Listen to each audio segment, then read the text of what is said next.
چاہے وہ محرم ہو، سفر ہو، ربیع الاول ہو، ربیع الثانی ہو، جمادی الاول ہو، جمادی الثانی ہو، کوئی بھی مہینہ ہو، کوئی بھی مہینہ نحوست کا نہیں ہے، کوئی بھی ہفتہ نحوست کا نہیں ہے، کوئی بھی دن نحوست کا نہیں ہے، کوئی بھی لمحہ نحوست کا نہیں ہے۔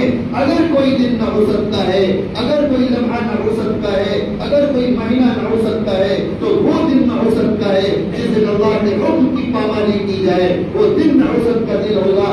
جس دن اللہ کے حکموں کو توڑا جائے، جس دن اللہ کے رسول کی نافرمانی کی جائے، وہ دن یاد رکھیے نحوست کا دن ہوگا۔ یاد رکھیے سفر کا مہینہ نحوست کا نہیں ہے، وہ دن نحوست کا دن ہے۔ جس دن آپ نے فجر کی نماز کو ضائع کر دیا، وہ دن نحوست کا دن ہے۔ جس نے جمعے کی نماز کو ضائع کر دیا، وہ دن نحوست کا دن ہے آپ کے لیے اور ہمارے لیے۔ جس نے نمازوں کو چھوڑ دیا، روزے کو چھوڑ دیا، صدقات و زکات و فطرات کو چھوڑ دیا، وہ دن سب سے زیادہ نحوست کا دن ہے۔